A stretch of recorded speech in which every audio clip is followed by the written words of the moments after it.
15 halaman. Kemudian rencana pengelolaan program itu maksimum 5 halaman. Kemudian catatan berikutnya yang Bapak Ibu perlu ingat, bahwa satu perguruan tinggi hanya mengajukan satu proposal yang isinya seperti yang kita jelaskan tadi. Jadi jangan sampai ada perguruan tinggi yang mengusulkan lebih dari satu proposal. Oke, bagaimana detail proposalnya? Pada halaman judul, mohon jangan lupa cantumkan liga. Karena liga ini akan merepresentasi konten dari usulan proposal yang ada. Karena masing-masing liga memiliki sasaran yang berbeda. Jadi nanti selalu ingat kita berada pada liga berapa. Sehingga isi dari program-program yang kita usulkan, isi dari bab 1, bab 2 tadi, itu sejalan dengan di mana kita berkompetisi atau di liga mana kita berada. Berikutnya, halaman identitas. Ini tadi sudah dikatakan bahwa satu proposal ada satu perguruan tinggi hanya bisa diusulkan hanya bisa mengusulkan satu proposal. Dan di sini jangan lupa dituliskan program studi yang diusulkan dan ISS MBKM kalau mengusulkan. Kalau PTS harus diketahui oleh Ketua Badan Penyelenggara. Kalau PTN tentunya hanya rektor yang tanda tangan di sini. Oke. Berikutnya, bab 1. Isinya apa saja di bab 1 yang kita bisa tampilkan, yang kita harapkan, tapi kalau ingin lihat detailnya tentunya baca panduannya. Tetapi kira-kira yang diminta adalah roadmap perguruan tinggi untuk 5 tahun ke depan dalam rangka pencapaian keunggulan yang dicita-citakan. Jadi mau kemana perguruan tinggi ini, strateginya untuk mencapai keunggulan yang dicita-citakan 5 tahun ke depan. Kemudian berikutnya yang harus ada di dalam kalau kita baca adalah kebijakan dan strategi transformasi pendidikan tinggi, termasuk strategi dan kebijakan pelaksanaan MBKM dan keterkaitannya dengan rencana pengembangan institusi. Jadi kalau kita baca ini, kita konekkan dengan bagian yang di atas. Lalu berikutnya juga harus tergambarkan di sini kinerja Tridharma perguruan tinggi dan kinerja program studi, terutama terkait dengan 8 indikator kinerja utama seperti yang dijelaskan oleh Bu Lilis sebelumnya. Lalu pada bagian ini juga harus tergambarkan justifikasi pemilihan program studi yang akan diusulkan. Kemudian kontribusi dari program studi yang diusulkan terhadap pencapaian keunggulan yang kita sebutkan di sini, dan justifikasi usulan ISS MBKM kalau mengusulkan. Lalu juga diharapkan bahwa bagian ini memuat strategi untuk menjamin keberlanjutan program dan implementasi MBKM mandiri atau MBKM yang dibiayai sendiri sesuai dengan tujuan transformasi masing-masing liga. Sekali lagi, tolong diingat liganya. Jadi pada saat bercerita yang di atas ini, tolong diingat liganya. Oke. Yang kedua, rekam jejak institusi dan program studi yang diusulkan. Rekam jejak perguruan tinggi dan program studi dalam melaksanakan kegiatan yang berkontribusi terhadap pencapaian 8 itu. Berikutnya, rekam jejak kerjasama perguruan tinggi dan prodi dengan mitra, baik studi, perguruan tinggi maupun lembaga lain, untuk peningkatan kualitas dan relevansi pendidikan serta pencapaian 8 itu. Jadi, kalau yang pertama rekam jejak dalam melaksanakan kegiatan yang berkontribusi 8 itu, yang di sini rekam jejak yang terkait dengan pengembangan kerjasama, Berikutnya adalah rekam jejak dalam pelaksanaan MPKM selama 2 tahun terakhir. Jadi paling tidak 3 rekam jejak ini tergambarkan di sini. Berdasarkan rekam jejak ini, sampaikan analisis kesenjangan untuk mencapai kondisi ideal yang dicita-citakan tadi di tingkat prodi dan pelaksana MPKM di tingkat institusi.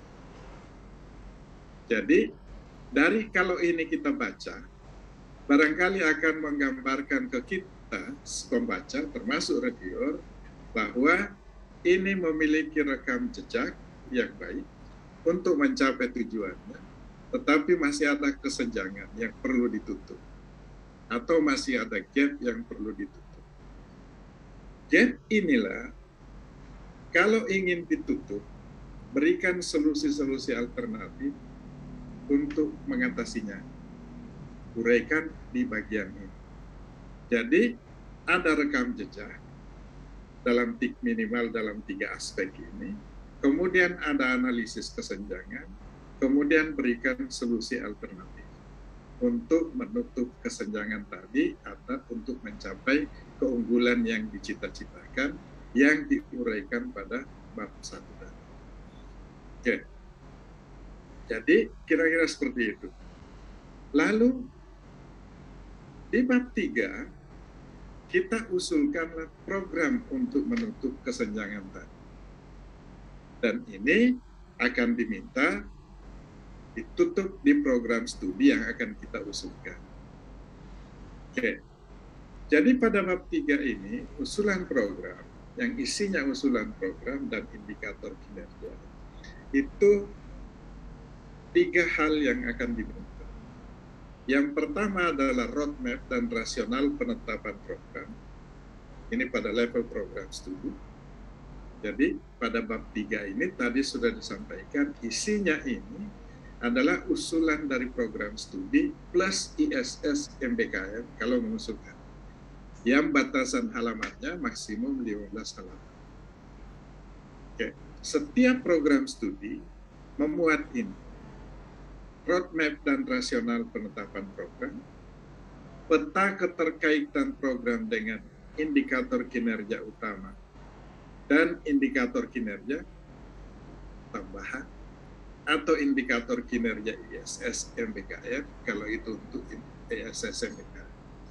Lalu bagian C, uraikan masing-masing aktivitas yang diusulkan secara detail. Jadi kalau kita lihat apa saja isi secara detail untuk bagian A. Roadmap dan rasional penetapan program. Sekali lagi, lihat batasan maksimum halaman. Kita hanya mempunyai 15 halaman untuk setiap program studi. Untuk bagian A, maksimum 2 halaman. Isi dari roadmap dan rasional penetapan program. Khusus untuk program studi, bagian ini harus disampaikan roadmap pencapaian unggulan program studi. Tadi di bab 1 ada roadmap pencapaian keunggulan institusi. Jadi, kalau kita baca ini, harusnya, jadi ini, jangan sampai bagian-bagian ini tidak connect dari bab 1 dan seterusnya. Sedangkan pada bagian ini, baik program studi maupun ISS MPKM, kalau mengusulkan ISS MPKM, harus menyampaikan rasional penetapan program pengembangan yang diusulkan. Jadi, isinya 2, roadmap dan rasional. Sedangkan untuk bagian B, peta keterkaitan program dengan indikator kinerja utama atau indikator kinerja tambahan atau indikator kinerja ISS MPKM. Ini akan diminta dalam bentuk tabel yang peta terkait dengan itu akan diminta menggunakan tabel 7. Sedangkan yang terkait dengan indikator kinerja tambahan bagi program studi itu menggunakan tabel 8. Sedangkan untuk indikator kinerja ISS MBKM, keterkaitannya dengan program, kita akan diminta menggunakan tabel 9 format. Indikator kinerja tambahan yang terdapat pada tabel 8, ini halamannya panjang. Oleh karena itu, ini akan diminta diletakkan pada bagian lampiran proposal. Tidak masuk ke dalam badan bab 3. Karena kalau dia dimasukkan akan menempati tempat yang halamannya panjang, sementara kita memiliki keterbatasan 15 halaman. Jadi nanti tabel 8 ini diletakkan pada bagian proposal. Pengusul nanti akan diminta untuk mengisi indikator kinerja ini ke dalam laman PKKM Dikti kemdikbud.go.id.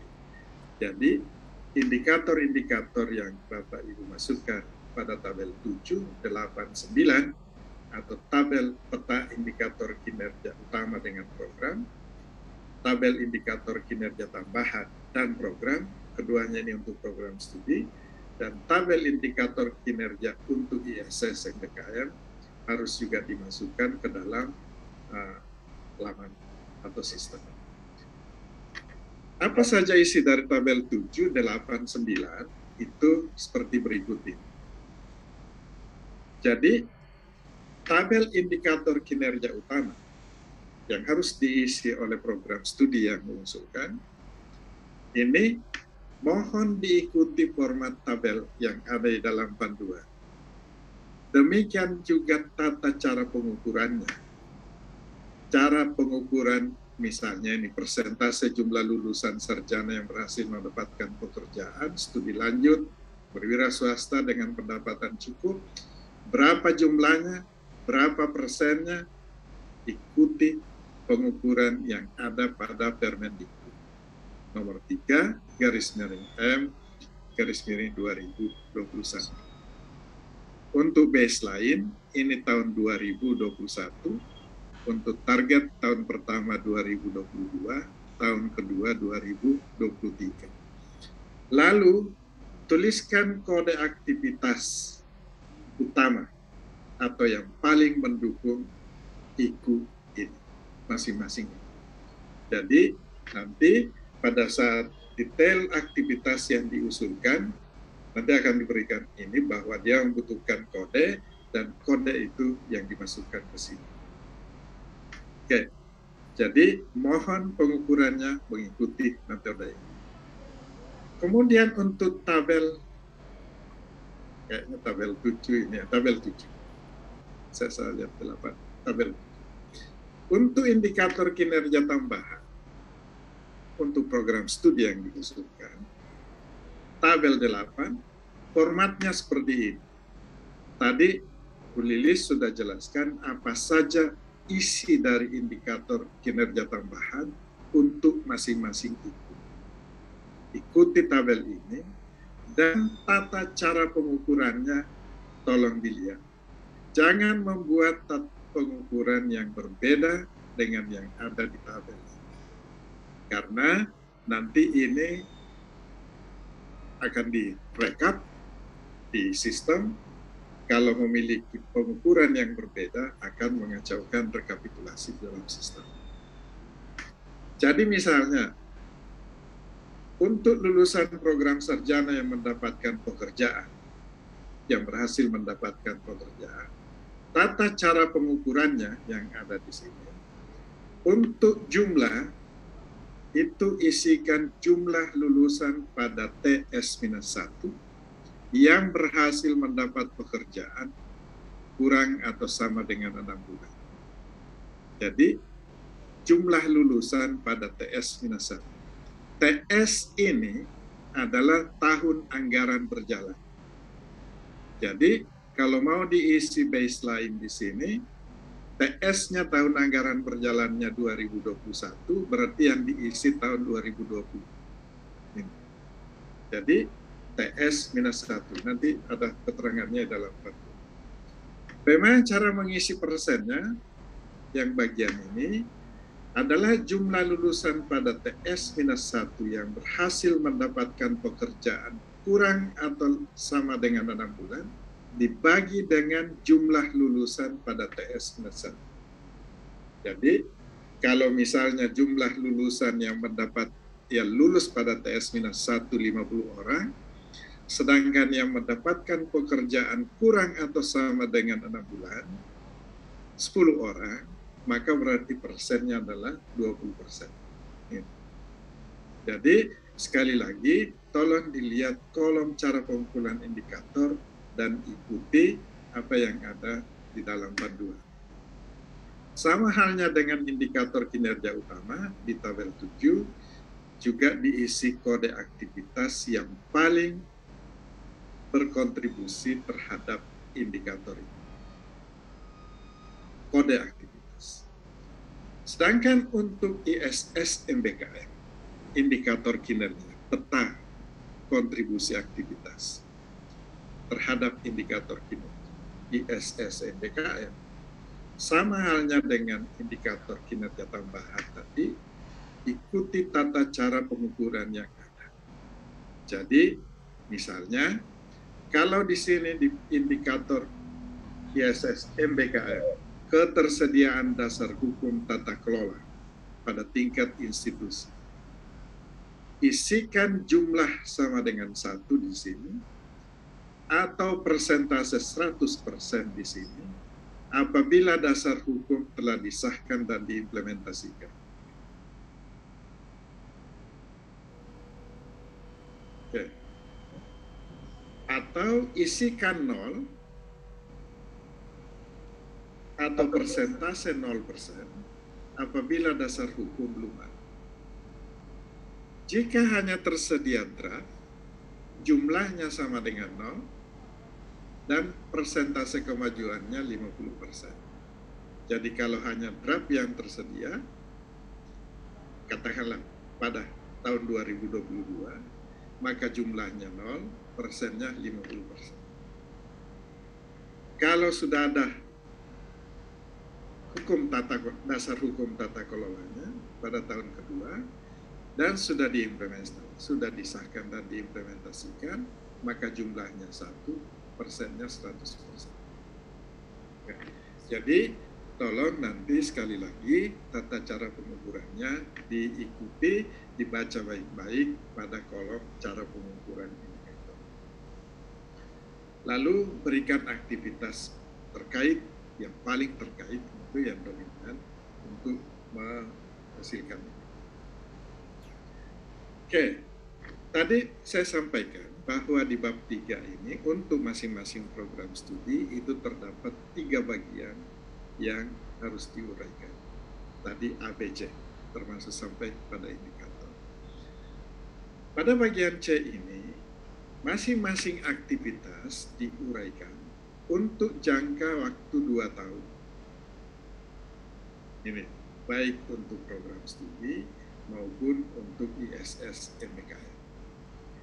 Uraian masing-masing aktivitasnya pada masing-masing program studi dan ISS MBKM itu harus mengikuti struktur seperti ini. Setiap aktivitas ada judulnya dan diberikan kode judul aktivitas, kode masing-masing judul aktivitas. Setiap aktivitas memiliki 9 atribut. Ada latar belakang dan rasional, ada tujuan, ada mekanisme dan tahapan pelaksanaan kegiatan, ada mitra dan peran serta kontribusinya, jika ada mitra yang terlibat dalam aktivitas itu. Lalu ada sumber daya yang diperlukan selama 2 tahun, lalu ada indikator kinerja utama dan tambahan untuk masing-masing aktivitas. Kemudian ada jadwal pelaksanaan untuk 2 tahun, ada keberlanjutan program, dan ada penanggung jawab aktivitas. Ya. Untuk nomor aktivitas, mohon ini dibuat konsisten. Contoh penomorannya, misalnya untuk program studi A diberi kode A.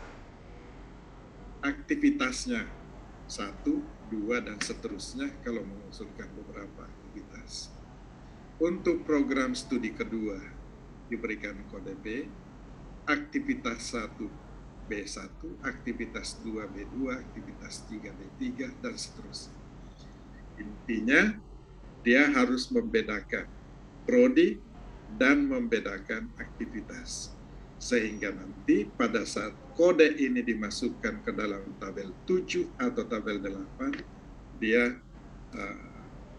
bisa diikuti dengan baik. Oke. Lalu, apa isi latar belakang dan rasional? Untuk detailnya nanti mohon dibaca panduan. Panduan saya ingat saya sudah bisa di-download di laman yang disampaikan tadi. Tapi pada bagian latar belakang ini antara lain nanti uraikan kembali kesenjangan atau keunggulan dari prodi yang ingin dicapai. Kesenjangan yang ingin ditutup dalam mencapai keunggulan dari prodi. Faktor apa saja yang berpengaruh terhadap kesenjangan? Lalu sampaikan rasional, mengapa aktivitas ini yang paling tepat untuk mengisi kesenjangan tadi? Rasionalnya. Lalu untuk ISS MBKM, kontribusi apa dari aktivitas yang diusulkan terhadap implementasi MBKM? Oke, jadi paling tidak ini yang intinya, kalau kita baca ini, kita yakin bahwa aktivitas ini layak untuk diusulkan karena dia akan menutup kesenjangan dalam mencapai keunggulan. Itu baik. Jadi, dan kita yakin berdasarkan rekam jejak yang ada, ini bisa dilaksanakan. Oke. Kemudian bagian B, tujuan. Isinya tujuan yang ingin dicapai dengan aktivitas yang diusulkan tadi, yang terkait dengan tentunya apa yang mau ditutup atau kesenjangan apa yang mau ditutup pada bagian A. Lalu dampak yang dikehendaki dari aktivitas ini. Oke. Lalu bagian C, mekanisme dan tahapan pelaksanaan aktivitas. Kalau Bapak Ibu bisa menjelaskan ini sedetail mungkin, maka si pembaca atau reviewer akan mendapatkan impresi bahwa pengusul ini tahu apa yang akan dikerjakan. Kalau kita masih bertanya bagaimana caranya, berarti sepertinya belum detail. Oleh karena itu, tolong diuraikan dengan baik untuk 2 tahun pelaksanaan kegiatan. Susun setiap langkah dalam bentuk subaktivitas. Jadi, misalnya tahun pertama 2022, apa sih yang ingin dilaksanakan? Bagi ke dalam subaktivitas. Dan setiap subaktivitas, berikan kode yang konsisten lagi dengan kode judul aktivitas. Misalnya tadi, jadi program studi A, aktivitas 1, subaktivitas 1. Jadi, kira-kira kalau kita ini kan terdiri atas 3 digit, yang penting konsisten ini. Digit 1 menunjukkan prodi, digit 2 menunjukkan aktivitas, digit 3 menunjukkan subaktivitas. Kode subaktivitas ini nanti akan diminta di dalam detail anggaran untuk tahun 2022. Jadi, tolong diperhatikan kode-kode aktivitas maupun subaktivitas. Lalu bagian D, mitra dan perannya. Ini akan diminta dalam dalam bentuk tabel. Kalau Bapak Ibu bisa bikin dalam ini tiap tahun, Ini mohon dibuat dalam bentuk tabel. Mitranya siapa, perannya apa. Perannya misalnya sebagai narasumber, atau sebagai dosen praktisi, atau dalam bentuk kontribusi apa. Jadi yang penting nanti kelihatan peran dari mitra. Lalu bagian yang E, sumber daya yang diperlukan. Ini juga harus disusun dalam 2 tahun, dalam 2 tahun, 2022 dan 2023. Ikuti tabel seperti yang ada pada panduan. Pada bagian ini, kolom 1, akan diminta kode subaktivitas. Ini. Tadi ada kode subaktivitas dan judul subaktivitas. Lalu komponen biaya yang diperlukan. Ini. Komponen biaya, kalau program studi ada komponennya seperti yang dijelaskan oleh Lilis tadi. ISS MBKM ada komponen. Jika mitra ini berkontribusi dalam bentuk in-kind atau dalam bentuk barang, bukan waktu, mohon in-kind ini divaluasi dalam rupiah, sehingga dia menjadi rupiah, tapi diberikan keterangan bahwa dia bentuknya in-kind. Itu atau Ibu yang akan menyusun. Lalu tabel indikator kinerja ini juga harus dibuat dalam 2 tahun, 2022 dan 2023. Ada kode subaktivitas, ada indikator kinerja. Dari mana sumber indikator kinerja ini? Bisa dari indikator kinerja utama tabel 7, bisa dari indikator kinerja tambahan tabel 8, bisa dari indikator kinerja ISS MBKM tabel 9, kalau ini terkait program ISS MBKM, atau dapat ditambahkan indikator lain yang relevan, yang tidak ada di dalam sini, tetapi tolong diberikan tata cara pengukurannya. Kalau ada indikator tambahan yang Bapak Ibu katakan bahwa ini relevan dan penting untuk diukur, silakan. Tetapi berikan tata cara pengukurannya. Oke. Lalu berikutnya adalah jadwal pelaksanaan. Tolong dibikin dalam 2 tahun juga. Untuk tahun 2022 tentunya ini mungkin karena tadi pengumumannya 30 Mei, berarti ini akan dimulai Juni. Jadi nanti bulannya mungkin akan diisi dari Juni sampai Desember. Sekali lagi, kode aktivitas, kode subaktivitas ini konsisten dengan tadi di mekanisme dan tahap-tahap kegiatan. Kemudian di sini judul subaktivitas. Lalu tadi saya sampaikan bahwa 9 atribut, yang atribut strategi keberlanjutan jangan lupa didetailkan. Lalu siapa penanggung jawab kegiatannya, jangan juga lupa disampaikan, yaitu bagian H dan I, strategi keberlanjutan dan penanggung jawab kegiatan. Berikutnya adalah bab 4, rencana pengelolaan program yang maksimum 5 halaman. Isinya 4 bagian, yaitu organisasi pelaksanaan program, pelaksana program, rencana pengelolaan kerjasama dalam rangka implementasi Kampus Merdeka. Tentunya ini kalau melaksanakan, kalau diusulkan untuk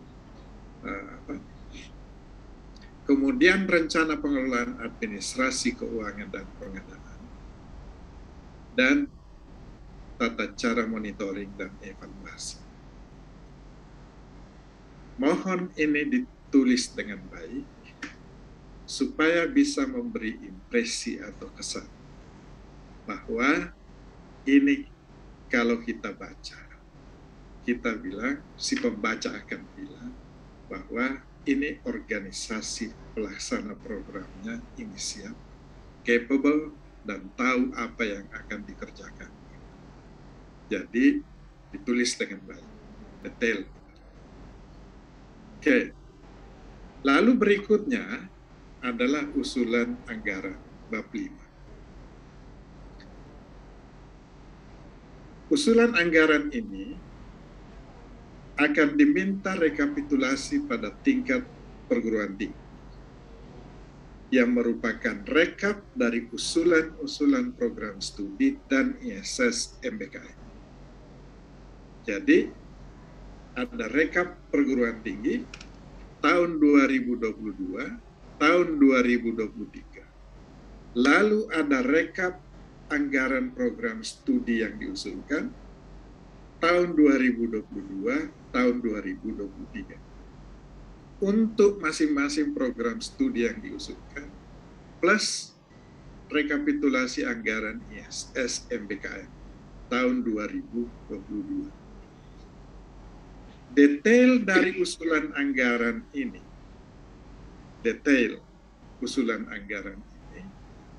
itu akan menggunakan atau harus dilampirkan menggunakan format yang ada pada tabel 11 sampai tabel 8 lampiran 3 panduan PKKM.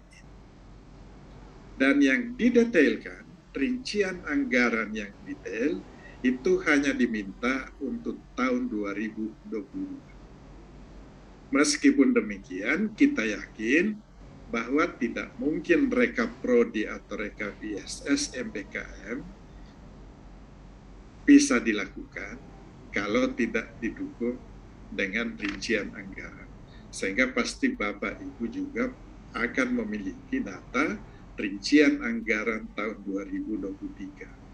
Cuma pada proposal ini yang diminta adalah rincian anggaran tahun 2022. Tetapi rekapnya akan diminta 2 tahun, 2022 dan 2023.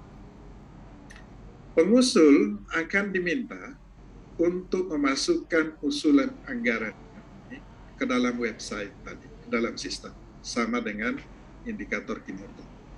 Jadi ini juga akan diminta untuk diupload ke sistem. Format untuk rekapitulasi anggaran pada perguruan tinggi, nanti Bapak Ibu untuk tahun 2022, Bapak Ibu bisa lihat pada tabel 10.1 panduan PKKM. Formatnya kira-kira seperti ini. Untuk tahun 2022, dan Bapak Ibu juga harus bikin tahun 2023.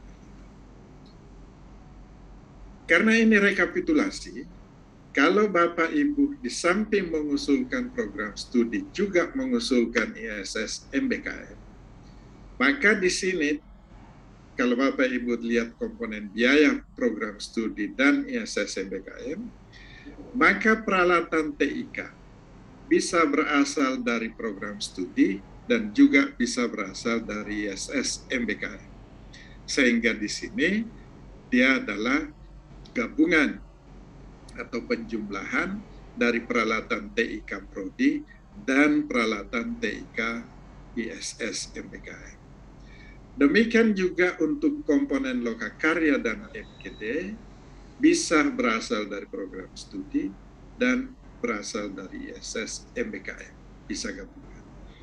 Bantuan insentif mahasiswa demikian juga bisa berasal dari MBKM, dari ISS MBKM maupun dari program studi. Bantuan insentif mahasiswa yang pendanaan institusi juga bisa berasal dari dua-duanya kalau dilakukan, tetapi untuk program ISS MBKM ini akan menjadi MBKM mandiri itu menjadi indikator yang ditagih pada ISS MBKM. Kalau mengusulkan ini, maka pendanaannya tidak boleh dari PKKM. Bisa dari perguruan tinggi, bisa dari mitra. Lalu manajemen internal tentunya bisa dari dua-duanya, bisa dari prodi, bisa dari ISS EPKM. Oke. Sedangkan rekapitulasi anggaran per program studi, ini masing-masing program studi direkap seperti ini, itu ya. Jadi komponennya itu peralatan, ada peralatan laboratorium, peralatan TIK, pembelajaran, hanya untuk pembelajaran, ini tidak boleh untuk manajemen, dan seterusnya tadi sudah dijelaskan oleh Bu Lilis. Ini mengikuti tabel 10.3. Yang dihitam-hitamkan ini artinya ini tidak boleh berasal dari bagian ini. Gitu. Jadi manajemen internal tidak boleh diambil dari PKKM. Gitu. Oke. Sedangkan rekapitulasi anggaran ISS EPKM, tadi komponennya beda, ada peralatan TIK, pengembangan sistem informasi, ada lokakarya, bantuan insentif mahasiswa, insentif mandiri yang tidak boleh dari PKKM. Itu Bapak ya. Jadi mohon dilihat kalau ada yang dihitamkan ini, artinya anggarannya tidak boleh berasal dari tempat itu. Apa saja yang perlu dilampirkan di proposal? Selain lampiran anggaran tadi, yang ini semuanya harus memiliki tabel rinci anggaran, tabel anggaran rinci, gitu ya, yang harus dilampirkan. Namun demikian, juga ada lampiran-lampiran lain yang akan diminta. Nanti mohon Bapak Ibu dibaca detail lampiran, isi lampiran yang diminta oleh panduan. Antara lain, pernyataan komitmen penyediaan dana pendamping, pernyataan komitmen mitra, kemudian data pendukung, indikator kinerja tambahan tabel 8, tadi sudah disampaikan harus dibawa ke lampiran proposal. Tabel anggaran rinci, usulan. Lalu TOR, setiap usulan anggaran selain dari komponen peralatan lab dan peralatan TIK, dia harus disertai dengan TOR. Kalau peralatan laboratorium dan TIK, speknya itu bisa dirinci. Spek untuk kegiatan, untuk komponen lain, FGD, seminar, berarti apa ya? Lokakarya. Speknya di mana? Speknya ada di TOR. Oleh karena itu, dia diminta TOR. Insentif mahasiswa, di mana speknya? Dia ada di TOR. Oke. Jadi, lampirkan juga bukti pelaporan PDDikti 2021 semester 1 2022. Jadi 2022 ini jumlah mahasiswa aktif pada pelaporan PDDikti 2022 ini akan menentukan eligible tidaknya perguruan tinggi untuk mengusulkan dan akan menentukan di liga mana kita berada. Oke, jadi demikian ini beberapa yang harus dilampirkan ini. Nah, sekali lagi mohon dibaca di panduan. Berikutnya adalah tabel rinci, tabel anggaran rinci. Tadi saya sampaikan bahwa dia harus berada di mengikuti format tabel 11.1 sampai 11.8 yang ada pada panduan. Jadi misalnya untuk peralatan laboratorium dan yang diminta untuk dimasukkan ke proposal hanya tahun 2022, seperti yang saya katakan. Mohon dilihat yang kolom ini, kolom sebelah kiri. Prodi, berikan nama program studinya, nanti dilihat barangkali dengan sistem. Lalu kode subaktivitas harus konsisten lagi dengan mekanisme kegiatan atau aktivitas yang diusulkan. Catatan berikutnya yang Bapak Ibu perlu lihat adalah nilai rupiah yang Bapak Ibu cantumkan di sini adalah nilai rupiah utuh. Tidak boleh disebut dalam ribuan atau dalam jutaan, tapi nilai rupiah utuh. Itu Pak ya. Jadi berikutnya kalau kita lihat tabel 11.2, spesifikasi rinci peralatan teknologi informasi dan komunikasi. Tadi sudah disampaikan bahwa alat TIK bisa berasal dari usulan program studi, juga bisa berasal dari usulan ISS MBKM. Oleh karena itu, kolom ini tolong dilihat. Kalau itu peralatan untuk prodi, maka tulis nama program studinya. Kalau untuk ISS MBKM, tulis ISS MBKM. Sehingga nanti yang diperoleh adalah jumlah perkiraan jumlah peralatan yang diusulkan TIK, perakiraan biayanya, ini akan masuk ke dalam rekap perguruan tinggi. Nanti Bapak Ibu bisa dapatkan rekap prodinya dan rekap ISS MBKM-nya dari tabel. Sekali lagi, nilai rupiahnya ditulis utuh supaya nanti seragam di dalam sistem, mudah direkapitulasi oleh sistem.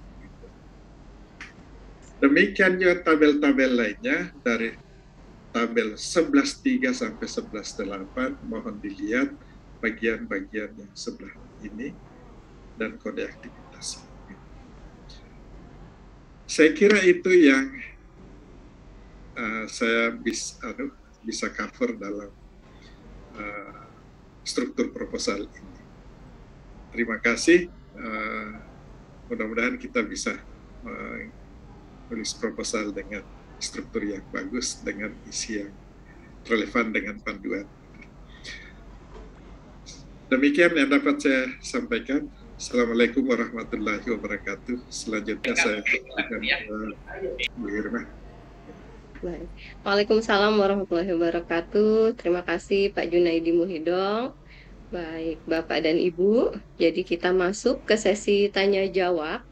Untuk pertanyaan ini sudah kami rangkum yang dari chat. Mungkin kami kunci ya Bapak dan Ibu, ini untuk pertanyaan terakhir yang di chat ini dari Ibu Maria dari Unika Atmajaya. Baik, kami baca dahulu pertanyaan yang pertama. Pertanyaan pertama ini dari Bu Ilah Sailah. Apa kabar Bu Ilah? Sampai bertemu kembali, senang sekali. Terima kasih Bu Irma. Dari Universitas Binawan nih Bu Ilah ya. Iya, pertanyaannya betul. Bapak dan Ibu, apakah prodi yang boleh diusulkan masih tetap non kesehatan?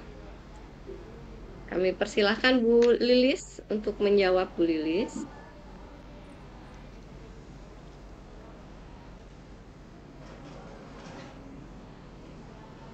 Atau mungkin dibantu Pak Jun. Bu Lilis masih di mute. Masih di mute. Boleh dibantu Pak Jun? Tadi Bu Ila kalau nanti Bu Lilis barangkali yang ini yang lebih ini. Tapi di panduannya itu hanya dituliskan bahwa perguruan tingginya adalah perguruan tinggi akademik, universitas, institut atau sekolah tinggi dan di bawah binaan Kementerian Pendidikan Tinggi, Kebudayaan, Riset dan Teknologi. Itu batasan prodinya, Bu Ila. Prodi sarjana Bu Ila, baik. Prodi sarjana. Ya, berarti boleh kesehatan ya? Boleh, gitu. Sepanjang dia ada karena di peraturan nomor 3 tahun 2020 MBKM itu diperuntukkan untuk non kesehatan. Khawatir itu masih diambil gitu, walaupun sekarang sedang direvisi. Semoga itu direvisi sehingga kami bisa ikutan. Terima kasih Pak Jun. Baik, Bu Ila. Baik, terima kasih Bu Ila. Bapak dan Ibu hadir juga di sini Pak Setiawan Purnama Sakti yang juga akan membantu menjawab pertanyaan dari Bapak Ibu semua. Saya bacakan pertanyaan selanjutnya dari Pak Agung Sujatmoko dari Bina Nusantara. Apakah di kampus lain untuk kegiatan dosen itu di dalam atau di luar negeri? Dan kriteria kampus yang dijadikan tempat untuk kegiatan tersebut seperti apa? Bu Lilis, bisa menjawab Bu Lilis?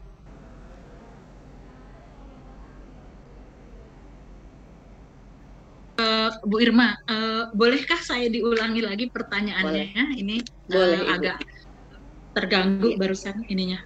Ya, Dari BINUS, Bu Lilis, Pak Agung Sujatmoko, apakah ya. yang di kampus lain untuk kegiatan dosen itu boleh di dalam negeri atau di luar negeri? Dan kriteria kampus yang dijadikan tempat untuk kegiatan tersebut seperti apa? Baik, terima kasih Birma. Selamat siang Bapak Ibu sekalian. Yang pertama tadi sudah saya jelaskan bahwa seluruh kegiatan itu di dalam negeri. Jadi karena ini kebijakan dari Direktorat Jenderal Pendidikan Tinggi, ini untuk seluruh kegiatan, ini semuanya tahun ini semua di dalam negeri. Jadi tidak ada kegiatan untuk mengirimkan dosen ke luar negeri. Lalu kemudian mengenai tadi seperti apa, kampus seperti apa. Nah, kalau kita lihat tadi adalah tujuan utamanya adalah peningkatan kualitas. Nah, tentu kalau di situ untuk meningkatkan wawasan dari dosen. Nah, ini kampusnya yang seperti apa? Tentu kalau kita belajar, tentu ke yang kita anggap ini sudah lebih maju. Nah, jadi tidak mungkin hanya sekedar keluar ke kampus, karena tujuannya di sini bukan data sharing, bukan juga berbagi pengalaman yang kita miliki dengan kampus lain, ini dibalik. Tapi dosen itu keluar supaya dosen tersebut bisa menimba ilmu. Jadi magang misalnya di perguruan tinggi lain, di program studi yang sejenis, nah atau memiliki kompetensi sama, tentu yang kita anggap, kita nilai dia sudah memiliki kinerja, sudah memiliki kinerja yang lebih baik dari program studi kita. Nah, salah satunya mungkin yang bisa dipakai acuan, itu kita pengakuan dari mengenai mutu, ini bisa dilihat dari akreditasi program studi tersebut. Jadi pada intinya seperti itu, dosen keluar bukan untuk berbagi, tetapi untuk menimba ilmu. Maka ketika kita menimba ilmu, tentu harus pada yang kita anggap lebih baik. Mungkin itu dari saya. Terima kasih. Bu Lilis, mungkin mau ditambahkan oleh Pak Junaidi atau Pak Setiawan? Cukup. Cukup, baik. Baik, kita beralih ke pertanyaan ketiga dari Pak Wahyu Junaidi. Mohon izin bertanya, bagaimana dengan perguruan tinggi yang memiliki jumlah mahasiswa di bawah 500? Apakah masih boleh mengusulkan? Silakan, Bu. Baik, Mbak Irma, ini terkait dengan kebijakan juga. Tadi sudah disampaikan oleh Ibu Cici, Bu SS Dirjen. Jadi untuk sementara ini PKKM memang difokuskan bagi perguruan tinggi yang memiliki mahasiswa di atas 500. Minimal tadi di atas 500 untuk yang Liga 3. Jadi kalau berbicara angka di situ antara 500 sampai 5.000. Jadi di atas 500 ya. Jadi 501. Nah, jadi mohon maaf terkait dengan kebijakan memang untuk yang mahasiswa di bawah 500, nah itu juga kebijakan dari Kemendikbud Ristek, terutama untuk Direktorat Jenderal Pendidikan Tinggi, Riset dan Teknologi. Nah itu pada saat ini juga mendorong perguruan tinggi supaya lebih efisien dengan melakukan penggabungan atau penyatuan. Mungkin itu Mbak Irma. Makasih. Baik. Bapak dan Ibu, jadi jangan khawatir, selain PKKM, tadi Bu Cici juga menyampaikan, Direktorat Jenderal Pendidikan Tinggi Riset dan Teknologi juga punya program yang lain, yaitu matching fund ya Bapak Ibu, mungkin nanti yang di bawah 500 juga bisa ikut kegiatan program tersebut. Baik, pertanyaan selanjutnya dari Pak Redin, Universitas Kapuas. bagi perguruan tinggi yang mengusulkan proposal Liga 3, apakah program studi yang diusulkan mensyaratkan akreditasi minimal prodi? Pak Setiawan, boleh membantu menjawab, Bapak? Masih di mute, Pak Setiawan? Ya, mohon maaf. Jadi kalau berdasarkan panduan, di situ kan tidak ada persyaratan tentang akreditasinya. Tetapi yang ada adalah persyaratan program studinya harus sudah meluluskan minimal 1 tahun. Salah seperti itu. Jadi kita tetap mengikuti saja dari panduannya. Baik, saya rasa cukup jelas jawabannya. Kita boleh ke pertanyaan selanjutnya, Bapak Ibu ya.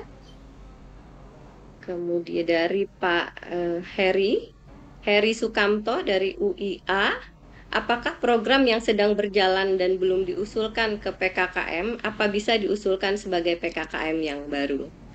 Bu Lilis mungkin bisa menyampaikan kembali. Baik, Bapak Ibu sekalian, tadi sebagaimana sudah disampaikan oleh Pak Jun, dasar untuk penyusunan proposal ini yang pertama tadi dari arah pengembangan perguruan tinggi, lalu kemudian ada yang disajikan pada bab 2 tadi, lalu kemudian pada bab 1, bab 2-nya adalah rekam jejak.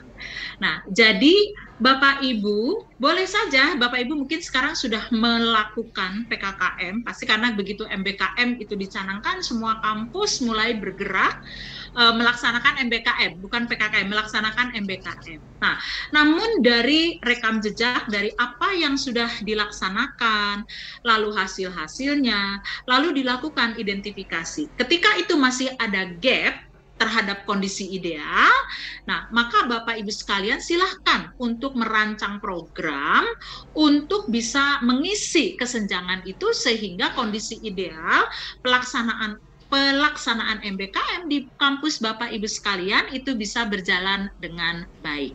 Nah, jadi secara umum seperti itu, karena kegiatan MBKM itu sudah ada koridornya. Lalu tidak hanya koridor-koridor itu saja, tetapi seperti tadi sudah juga saya sampaikan, mungkin perlu juga ada pengaturan-pengaturan yang mungkin sekarang ini karena barangkali belum diatur dengan baik, belum sampai ke maksimum.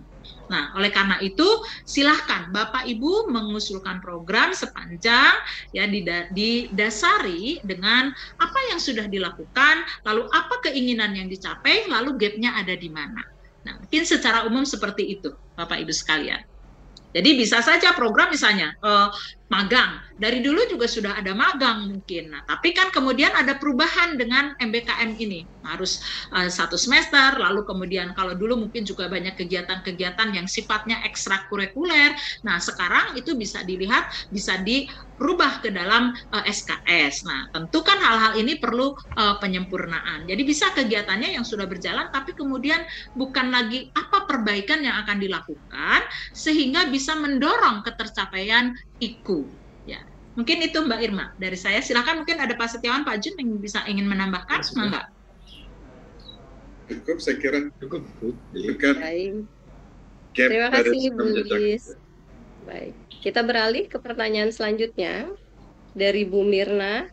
Untuk prodi yang sudah mendapatkan PKKM 2021, apakah membuat proposal atau cukup rencana implementasi?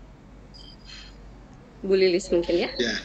Ya, baik. Ini tadi saya sudah saya sampaikan bahwa untuk Bapak Ibu yang memperoleh PKKM 2021 dan sudah memperoleh pengumuman atau surat dari Direktur Kelembagaan bahwa dilanjutkan di tahun 2022, maka cukup untuk membuat rencana implementasi tahun kedua yang terpisah dari proposal baru. Karena evaluasinya akan berbeda dengan proposal baru. Nah, mengenai bagaimana rencana implementasi tahun kedua, ini panduan juga sudah ada di dalam web, dan pada tanggal 24 nanti Ibu Irma akan mengundang Bapak Ibu sekalian yang program studinya berlanjut melaksanakan PKKM tahun 2022. Jadi terpisah Bu, jangan disatukan ya. Nah, yang proposal ini untuk yang baru tadi, yang belum memperoleh PKKM tahun 2021, dan juga untuk usulan untuk ISS MBKM. Makasih Mbak Irma. Mungkin Pak Setiawan menambahkan? Cukup Bu, jelas. Cukup jelas ya. Cukup jelas ya Bu Mirna ya. Baik, selanjutnya ini kami berikan kesempatan kepada Pak Jun dulu nanti untuk menjawab. Pertanyaannya ada 3 Pak Jun.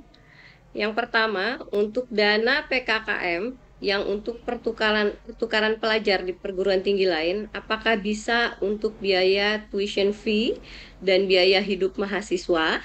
Kemudian pertanyaan kedua, untuk magang di DUDI, apakah bisa juga biaya hidup mahasiswa yang sedang magang? Pertanyaan ketiga, untuk dana mahasiswa berwirausaha, apakah bisa dana PKKM dialokasikan untuk funding usaha kepada mahasiswa yang sudah lulus seleksi di Prodi? Kalau bisa, berapa maksimal yang diperbolehkan? Silakan Pak Jun.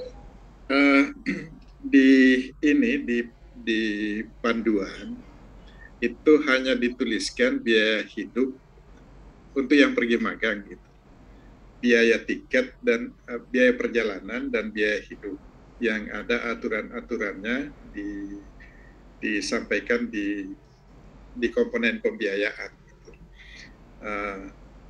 Kemudian untuk biaya kewirausahaan mungkin Bu Lilis bisa lebih ini yang tadi. Silakan Bu. Boleh ditambahkan Bu Lilis. Ya. Baik, terima kasih Bapak Ibu. Ini dari Pak Ariel Nianggani ya. Ini saya baru ini terlihat chatnya sekarang. Jadi begini, untuk tadi yang untuk biaya tuition fee dan biaya hidup ada tertulis di dalam panduan dan itu harus mengikuti SBM tahun 2022 ya, sesuai dengan aturan yang sekarang. Lalu bagaimana biaya yang kedua tadi pertanyaannya adalah untuk yang tadi biaya hidup ya Mbak Irma ya, yang kedua ya, atau yang kewirausahaan ya? Pertanyaan yang kedua, untuk magang DUDI, apakah bisa juga untuk biaya hidup mahasiswa yang sedang magang? Tadi mungkin sudah oleh Pak Jun. Oleh Pak Jun ya, sudah tadi. Nah, tetapi mungkin yang ingin saya tambahkan adalah bahwa kalau itu magangnya sekota, ya tentu tidak diberikan biaya hidup. Jadi biaya hidup ini untuk membantu mahasiswa kalau dia harus pindah. Kan harus pindah kan dia mungkin harus double cost, double kos-kosan ya, jadi kan harus dibantu. Nah tapi kalau ternyata magangnya di kota yang sama dengan di mana mahasiswa itu berada, dia tidak harus in the cost ya, tapi mungkin bantuannya bisa bantuan transportasi yang mungkin berbeda dengan ketika dia datang kompetisi kampus Merdeka. Jadi pengaturan ini diserahkan kepada perguruan tinggi, tetapi tadi kalau bantuan ini ditujukan kalau mahasiswa itu harus pindah ya supaya dia lancar, dan semua ketentuan itu ada di dalam panduan harus mengikuti SBM ya. Makasih Mbak Irma, mungkin itu. Baik, jadi baik di DUDI maupun di perguruan tinggi lain. Baik, Pak Setiawan mau ditambahkan Setiawan? Ada 2 ini Pak Ariel. Suaranya terputus-putus. Suaranya Pak Setiawan terputus-putus. Mungkin koneksinya lagi buruk. Sepertinya tadi bukan Pak. Bukan saya tadi. Bukan ya? Dari peserta mungkin dari Pak siapa tadi? Pak Ariel Nian ya mungkin ya. Pak Setiawan mau ditambahkan Pak? Yang kewirausahaan itu gimana? Yang kewirausahaan ada pertanyaan lagi ya. Mahasiswa berwirausaha, untuk dana mahasiswa berwirausaha, apakah bisa dana PKKM dialokasikan untuk funding usaha kepada mahasiswa yang sudah lulus seleksi di Prodi? Kalau bisa, berapa maksimal yang diperbolehkan? Monggo Pak Setiawan atau Pak Jun yang mau menjawab, silakan dulu. Pak Jun bisa aja. Itu kalau ininya yang didanai itu sifatnya itu ini, jadi berupa insentif untuk peserta inovasi terbaik untuk kewirausahaan itu gitu. Jadi dia sudah hasil seleksi dari peserta terbaik gitu. Nanti detailnya Bapak bisa lihat di halaman 12 panduan gitu. Dan ini harus disertai TOR kalau ini disampaikan gitu, diusulkan. Jadi bukan untuk pembiayaan usaha, itu insentif bagi peserta terbaik gitu. Baik, jadi bukan untuk funding usaha ya Bapak dan Ibu ya. Hadiah ya Pak ya. Ya, jadi tidak untuk menambahkan tidak untuk membangun kewirausahaan sendiri, tetapi untuk tadi biaya bantuan, namanya bantuan. Jadi kalau bantuan kan tentu bukan untuk secara keseluruhan untuk membiayainya. Ya, jadi biaya insentif untuk kewirausahaan terbaik. Terbaik. Ya, terbaik. Ya. Berarti bentuknya kayak hadiah gitu ya Ibu ya? Ya, bentuknya ya bisa seperti ya hadiah. Hadiah pembinaan gitu ya? Ya. Terima kasih Bu. Oke, terima kasih Bapak Ibu. Terima kasih. Pertanyaan selanjutnya dari Pak Stephen Kurnia dari Bina Nusantara. Untuk dana yang diberikan dalam bentuk in-kind, tulisan in-kind tertulis di mana? Mungkin Nanti, bisa langsung. Ya, nanti diberikan keterangan di bawah ininya Bapak, di bawah tabelnya, bahwa ini in-kind. Gitu. Tapi dia harus divaluasi karena rupiahnya kita ingin tahu. Gitu. Baik. Begitu Bapak ya. Terima kasih Pak Junaidi. Ya, baik. Jelas ya Pak ya? Jelas Bu, makasih. Terus selanjutnya dari Universitas BSI, Ibu Sri Wasianti bertanya, yang dimaksud jumlah mahasiswa aktif itu dihitung mahasiswa keseluruhan yang dimiliki oleh universitas atau mahasiswa aktif di prodi yang diusulkan? Pak Setiawan mungkin bisa bantu menjawab. Itu ya, mahasiswa dari perguruan tinggi, dari total perguruan tinggi yang di tahun di pencatatan 2022 ya. 2020 semester 2 betul. Dan itu yang tertera di PDDikti. Ya, diambil di PDDikti bukan statement perguruan tinggi. Karena sistem yang nanti dipresentasi oleh Mas Rian itu akan kelihatan berapa total mahasiswanya pada tahun itu, tahun 2022. Baik, terima kasih Bapak Ibu. Ini pertanyaan terakhir yang kami rangkum. Mungkin nanti yang selanjutnya kita persilahkan untuk bertanya langsung. Dari Ibu Maria Unika Atmajaya, izin bertanya untuk anggaran apakah menggunakan PMK, kemudian apakah sewa cloud bisa masuk dalam peralatan TIK? Pak Junaidi bisa bantu jawab Pak Jun? Sewa, mungkin Pak Setia yang dimaksud di peralatan ya peralatan. Ya, sewa cloud itu sebenarnya bersifat recurrent sehingga tidak bisa didanai. Jadi peralatan ya betul-betul peralatan TIK. Karena kalau sewa tahun depan gimana? Tahun berikutnya gimana kan? Baik, jelas sekali jawabannya. Kemudian yang pertama tadi untuk anggaran apakah menggunakan peraturan Menteri Keuangan? Bu Lilis barangkali. Bu Lilis. Oh ya, baik. Ya, baik. Maaf, agak lagi membaca chatnya ini, ada beberapa pertanyaan juga masih di chat tadi. Untuk yang alokasi anggaran di dalam panduan sudah dijelaskan menggunakan standar biaya masukan tahun 2022. Ya, jadi menggunakan peraturan yang berlaku pada tahun 2022 ini. Itu ya, Mbak Irma. Bapak dan Ibu, mungkin nanti Bapak Ibu narasumber untuk beberapa pertanyaan lain dari chat, mungkin nanti bisa dibantu untuk dijawab di chat. Kami mungkin buka kesempatan untuk peserta raise hand, itu sekitar 3 pertanyaan, biar ada timbal balik ya Bapak Ibu. Ada suara dari peserta Mbak juga. Irma, punten, ini sepertinya mungkin juga kalau di chat, ini barangkali juga tidak akan terbaca oleh seluruhnya. Saya usul disamarizekan saja, tidak usah dijawab satu persatu, tetapi disamarizekan kemudian dijawab secara lisan. Karena saya khawatir ada hal-hal yang mungkin juga ditanyakan oleh peserta lain, tapi tidak terbaca. Lebih baik di Di disamarizekan. pertanyaan saya takut nanti terus bertambah, jadi kita stop di Stikes Medistra ya Bapak dan Ibu pertanyaannya. Setelah itu kita buka kesempatan untuk raise hand 3 pertanyaan, baru kemudian kita masuk ke materi yang Mas Rian. Baik, kami bacakan untuk pertanyaan yang di chat selanjutnya. Mbak Irma, kalau saya boleh usul, Boleh. mungkin juga disummarize-kan saja, Mbak Irma, jadi tidak satu persatu, karena ada beberapa hal, ini juga yang mungkin bisa sekaligus dijawab gitu.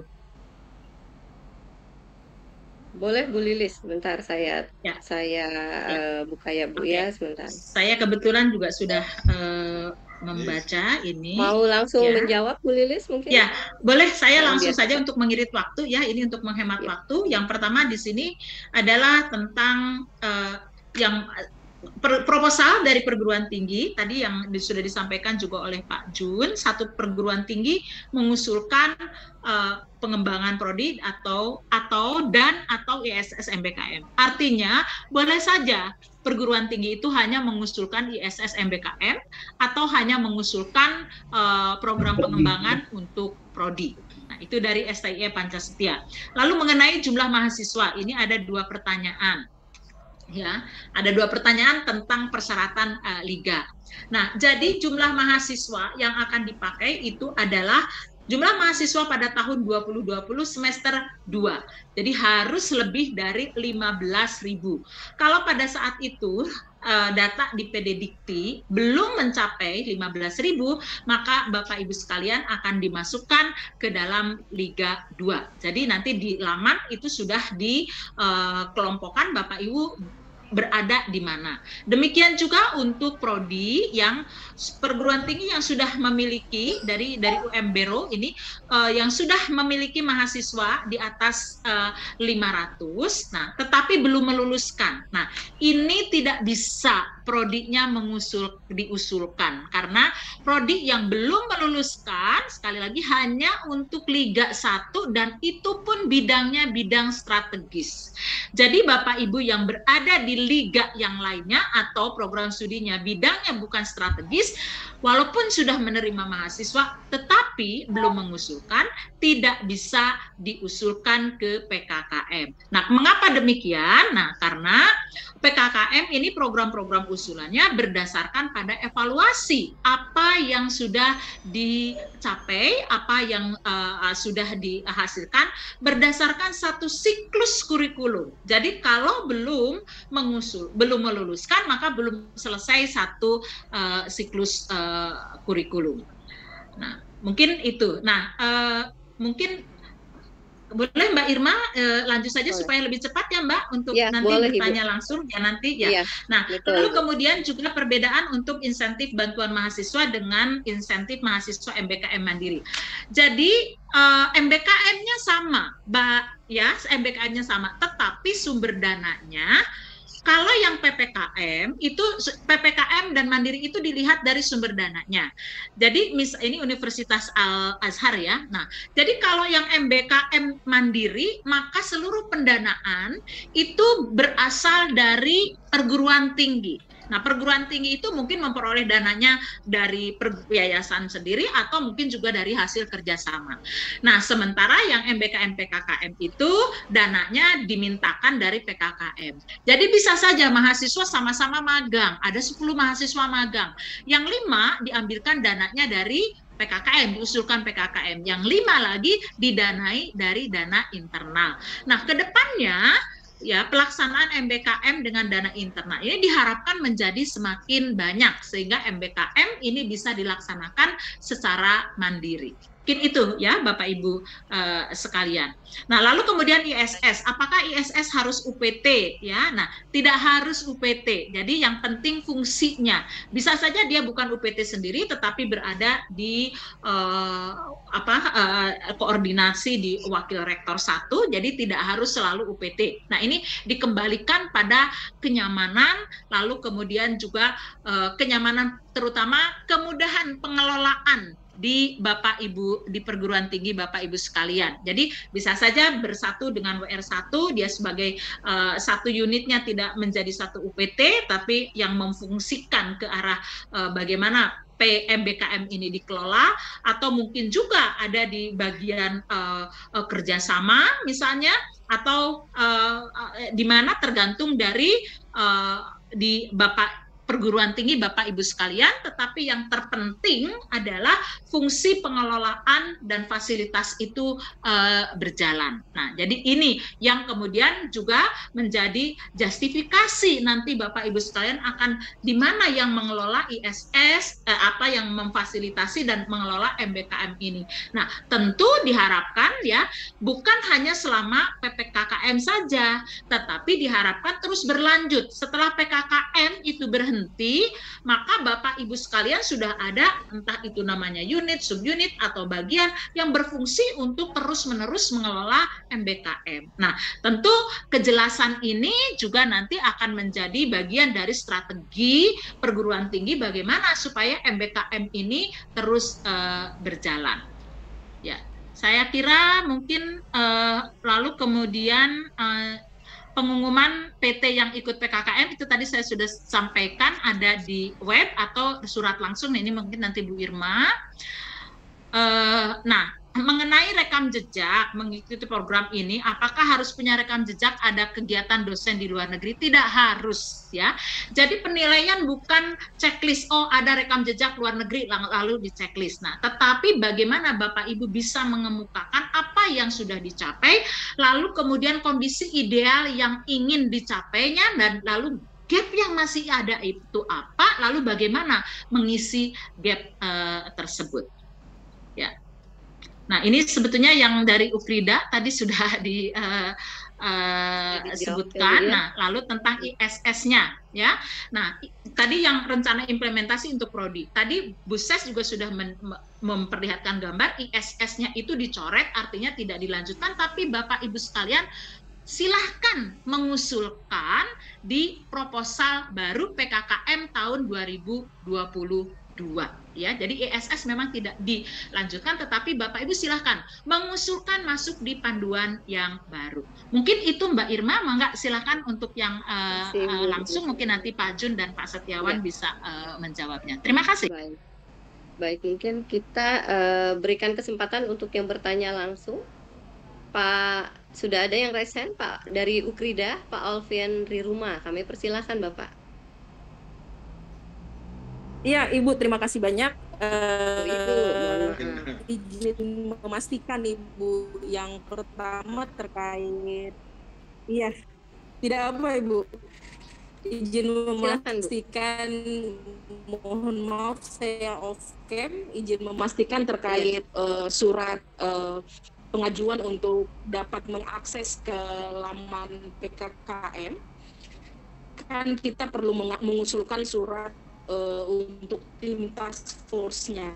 Hendak memastikan Ibu kalau tim kami di 2 prodi sebelumnya sudah mendapatkan, kan ada satu kolom di bagian terakhir yang kami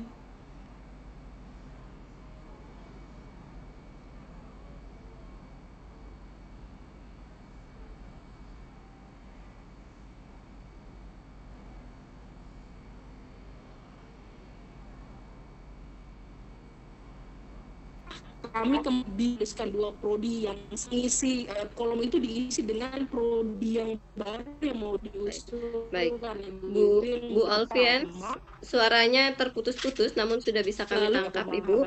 Berbeda. Misalnya pertanyaan kedua, untuk kalau misalkan sebelumnya kami masuk ke dalam Liga 3 prodi maksimal. Yang pertanyaan kedua, apakah bisa saya lanjutkan Ibu? Boleh Bu. Ya, silakan Bu.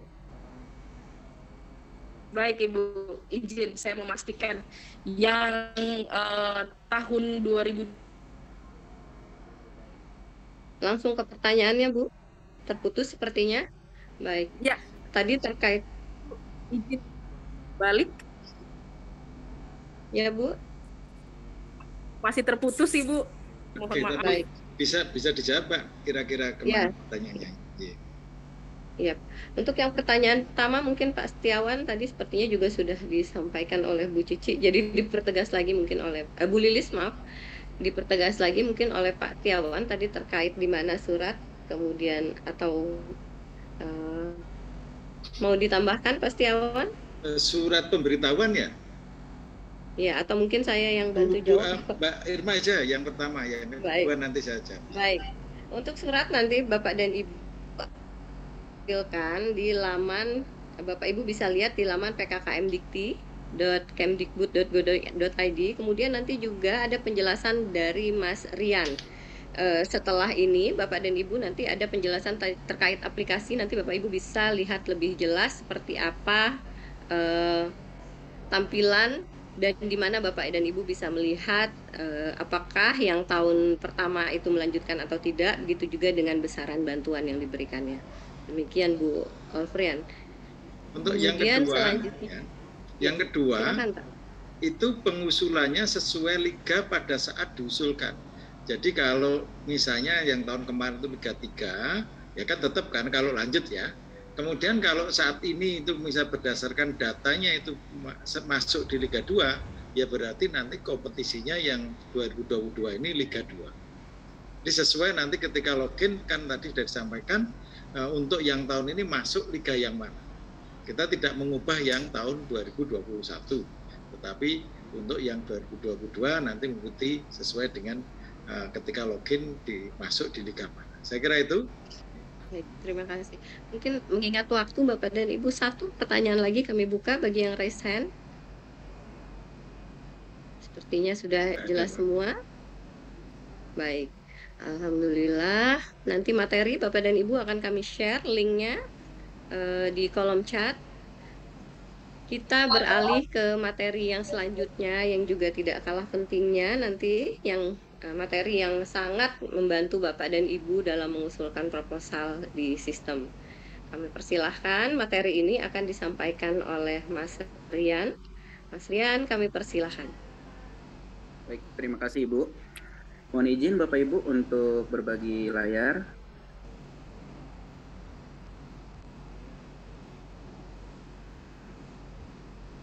Silakan Mas Rian. Sudah terlihat Bapak Ibu semua? Sudah terlihat Mas Rian. Ya.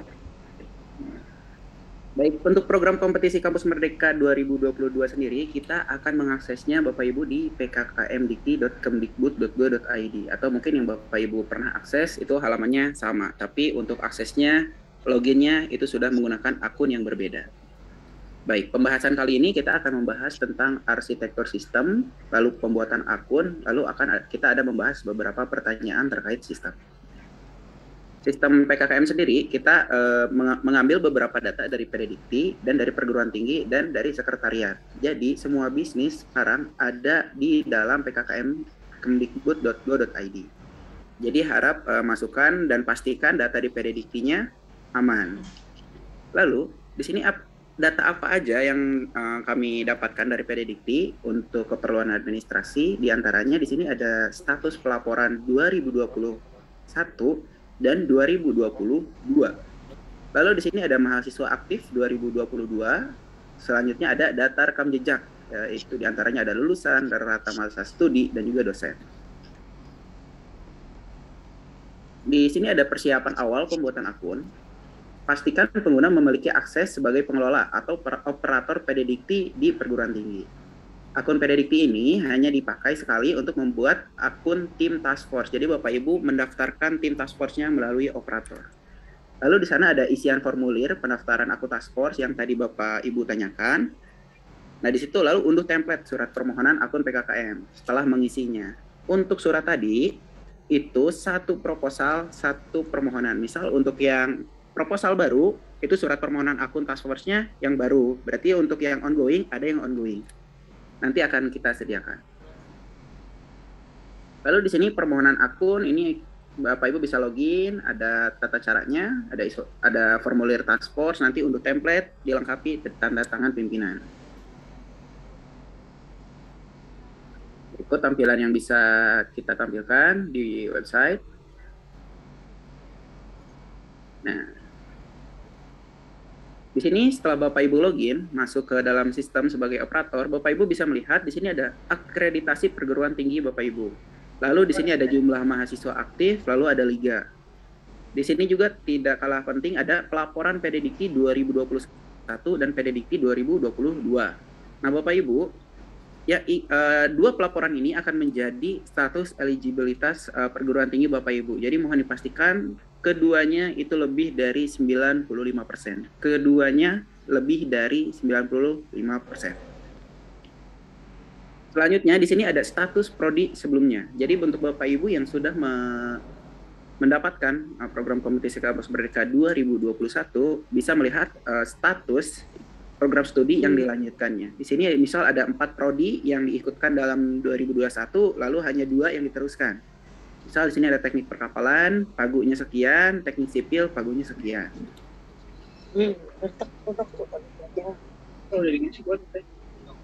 Maaf Bapak, suaranya bocor. Oke, baik. Di sini ada isian yang mungkin Bapak Ibu harus isi, diantaranya ada penanggung jawab dan ketua pelaksana. Di sini kita meminta nama, alamat, telepon kantor, telepon genggam, dan email. Jadi tolong dipastikan juga telepon genggam ini memiliki nomor yang aktif ya Bapak Ibu, karena ini kita akan menghubungi tiap kebutuhan itu melalui nomor WhatsApp.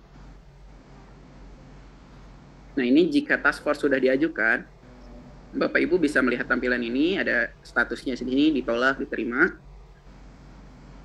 Di sini ada berkas pengajuan akun, ini Bapak Ibu tinggal unduh. Semua isian, badan penyelenggara, penanggung jawab, ketua task force, ini semuanya ada nanti di template-nya nanti. Jadi Bapak Ibu tinggal tanda tangan. Lalu selanjutnya ini ada tentang pengisian proposal Bapak Ibu. Pengisian proposal kali ini sedikit berbeda atau sangat berbeda dengan struktur 2021. Karena pengisian ini semuanya dapat melalui sistem.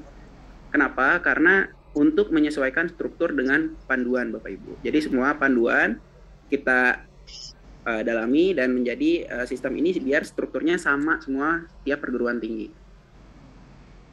Nah, Bapak Ibu nanti bisa memilih program studi atau ISS. Misal di sini Bapak Ibu bisa pilih teknik material dan metalurgi. Lalu di sini ada ISS juga bagi yang ingin diajukan.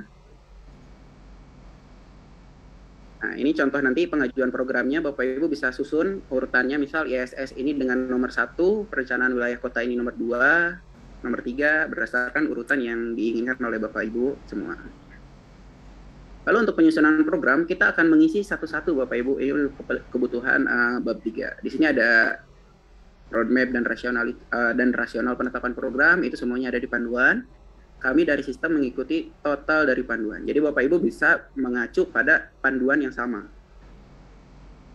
Nah nanti Bapak Ibu setelah diisi ada kurang lebihnya begini. Nah ini ada isiannya, kita memakai rich text juga, text editor. Jadi Bapak Ibu bisa langsung copy paste langsung dari dokumen yang Bapak Ibu punya. Misal Microsoft Word, Google Docs, atau lain sebagainya. Nah, di sini Bapak Ibu juga bisa memilih indikator, karena ini juga menjadi penting ya, karena untuk proses seleksi nantinya kita bisa tahu indikator yang Bapak Ibu tuju tuh yang mana sih sebetulnya gitu. Misal di sini nomor indikator ISS nomor 3 itu tentang jumlah mahasiswa program studi sarjana 20 SKS di luar perguruan tinggi dari dana PKKM. Misal untuk yang pertukaran mahasiswa, baseline-nya bisa ditulis dan ini ada notes-nya juga untuk jumlah itu apa dan persentase itu apa, rasio itu apa. Bapak Ibu bisa melihatnya di bawah. Lalu selanjutnya untuk penyusunan anggaran sendiri di sini kita sudah menyiapkan sebuah Excel, format Excel kepada Bapak Ibu semua, dan yang nanti bisa diunduh pada bagian setelah login. Di sini ada unduh format anggaran di Kementerian Keuangan.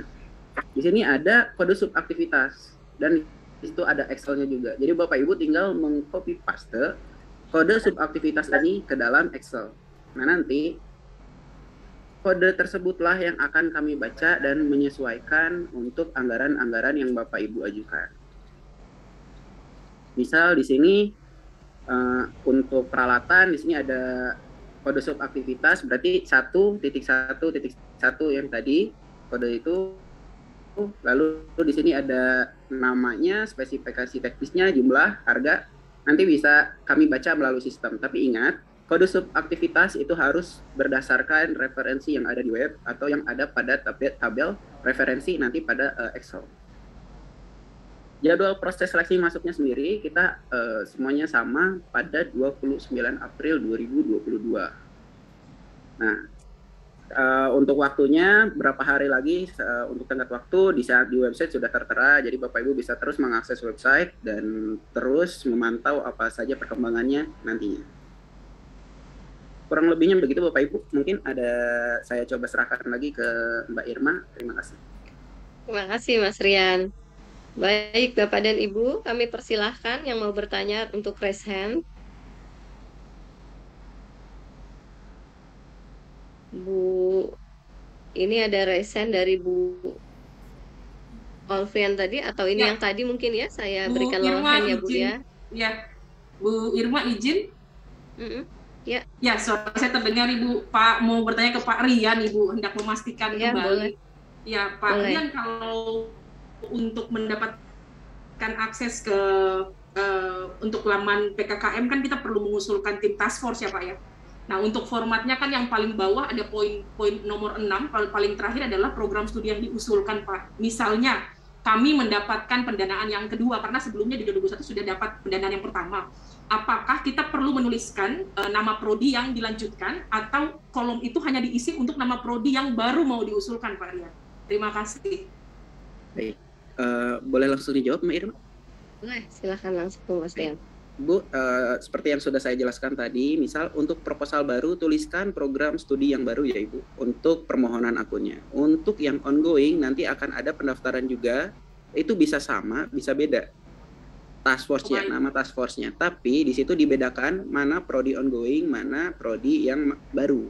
Kurang lebih begitu ya Bu. Apakah cukup menjawab Ibu? Namun formulirnya belum kami siapkan Bu, yang untuk yang ongoing. Tapi yang sekarang yang bisa Bapak Ibu unduh itu untuk yang ajuan baru. Kurang lebihnya begitu Bapak Ibu. Terjawab sekali Pak Rian, berarti kami menunggu format. Betul, Ibu. Karena nanti perlakuan administrasinya berbeda Ibu. Ya, nanti yang ongoing juga kami undang pada tanggal 24 ya Ibu di acara sosialisasi. Terima kasih. Salah lihat dari Binus atau mungkin tadi belum lower ya? Kayaknya sama Bu, makasih. Oh baik, terima kasih. Ada yang mau bertanya lagi Bapak dan Ibu? Sepertinya sudah jelas semua. Baik, salah. Baik. Baik, sepertinya sudah jelas semua ya, Bapak dan Ibu. Ya. Oh, Pak Abdu, ya silakan Bu, maaf Bu, izin bertanya. Pak Rian, ini untuk yang akun baru ini, apakah nanti sama dengan yang akunnya PDDikti yang dioperasi kita, atau kita bikin baru ya Pak Rian ya? Untuk masuk itu menggunakan akun operator yang existing ya Pak, yang biasa Bapak gunakan untuk melaporkan PDDikti pelaporan. PDDikti, oke. Lalu selanjutnya Bapak mendaftarkan akun untuk task force. Misal perguruan tinggi menunjuk siapa, nah itu yang akan melakukan bisnis selanjutnya Pak di website ini. Oh gitu, jadi awalnya masuk dari operator dikti Pak ya berarti? Betul. Oke, siap. Makasih Pak. Baik Pak, sama-sama Pak. Jelas ya Pak Abdu. Satu pertanyaan lagi Bapak dan Ibu. Sepertinya sudah jelas ya.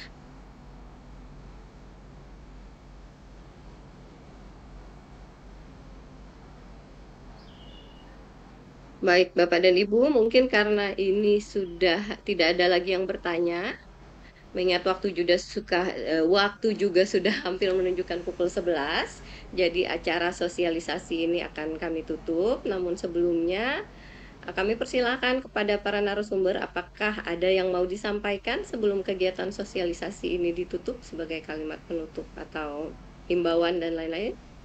Baik. Bu Lilis.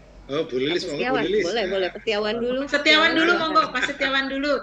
Silahkan, Pak Setiawan dulu. Saya pikir tadi off Bu Lilisnya, tak cari-cari. Baik. Ditutup. Oke, Bapak Ibu semua, pertama-tama terima kasih banyak atas perhatiannya pada pagi hari ini. Yang kedua, pesan kami, semua yang kami sampaikan pada pagi hari ini sampai siang tertuang dengan jelas di buku panduan penyusunan proposal PKKM tahun 2022. Sehingga mohon Bapak Ibu memperhatikan dengan cermat apa yang ada di panduan tersebut. Mudah-mudahan bisa dipakai sebagai acuan untuk menyusun proposal dengan sebaik-baiknya. selamat bekerja, mudah-mudahan memberikan yang terbaik untuk negara ini. Terima kasih. Baik, terima kasih. Selanjutnya kami persilahkan Bu Lilis. Baik, Bapak Ibu sekalian, mohon selalu ingat tanggal keramat 29 April itu harus sudah selesai. Jadi Bapak Ibu mohon tadi karena Mas Rian sudah menyampaikan bagaimana cara menguploadnya. Jadi mohon dimulai mengupload jangan pada 29 April tetapi seminggu sebelumnya. Lalu kemudian mohon aspirasi atau fokus pengembangan itu sesuai dengan aspirasi untuk masing-masing di mana liga Bapak Ibu berada. Ya, mungkin itu. Terima kasih. Ditunggu tanggal 29 April. Mudah-mudahan banyak ini yang mengirimkan proposal. Terima kasih, selamat bekerja. Terima kasih Bu. Terima kasih Bapak Ibu. Pak Junaidi, ada yang mau disampaikan juga Pak Junaidi? Cukup, Mbak Irma. Cukup, baik. Terima kasih banyak Bapak Ibu narasumber. Alhamdulillah Bapak Ibu yang kami hormati, seluruh materi sudah disampaikan oleh tim PKKM. Mudah-mudahan membantu Bapak Ibu semua dalam menyusun proposal PKKM 2022 ini. Seperti tadi yang disampaikan oleh para narasumber juga, Bapak dan Ibu silahkan berpatokan pada panduan yang bisa diunduh pada laman pkkmdikti.kemdikbud.go.id. Kemudian panduan juga itu sudah kami share juga di link materi yang sudah disampaikan panitia di kolom chat. Berulang-ulang kali juga tadi disampaikan. Saya ingatkan juga sekali lagi, batas akhir submit proposal Bapak dan Ibu tanggal 29 April 2022. Karena ini keramat Bu Lis, jadi kita ulang berkali-kali ya Bu ya. Ya, 1 detik pun nanti terburu tertutup ininya. 1 detik keburu ketutup nanti sistemnya. Besar harapan kami Bapak dan Ibu dari perguruan tinggi negeri maupun dari perguruan tinggi swasta di wilayah Jakarta dan Kalimantan ini turut berpartisipasi dalam program PKKM ini. Semoga semuanya berhasil nanti masuk. Kalau semuanya mungkin tidak mungkin karena keterbatasan anggaran, tapi paling tidak harapan kami dari wilayah 3, mengingat antusiasme semuanya 3 dan 11 ini banyak yang bisa masuk atau menerima PKKM 2022 ini. Bapak dan Ibu yang kami hormati, terima kasih atas kehadiran Bapak Ibu semua pada acara sosialisasi PKKM tahun ini. Saya selaku pembawa acara dan juga mewakili panitia, narasumber, panitia dan narasumber dalam pelaksanaan kegiatan pagi hari ini. Mohon maaf jika ada perkataan yang kurang berkenan. Mohon izin acara sosialisasi ini kami tutup dengan ucapan terima kasih dan selamat menyusun proposal. Selamat siang. Assalamualaikum warahmatullahi wabarakatuh. Waalaikumsalam. Pamit semuanya Bapak Ibu sekalian. Terima kasih. Terima kasih Bapak Ibu. Terima kasih semuanya. Terima kasih. Terima kasih Bapak Ibu. Terima kasih, izin juga semuanya. Assalamualaikum. Waalaikumsalam warahmatullahi wabarakatuh. Recording stopped.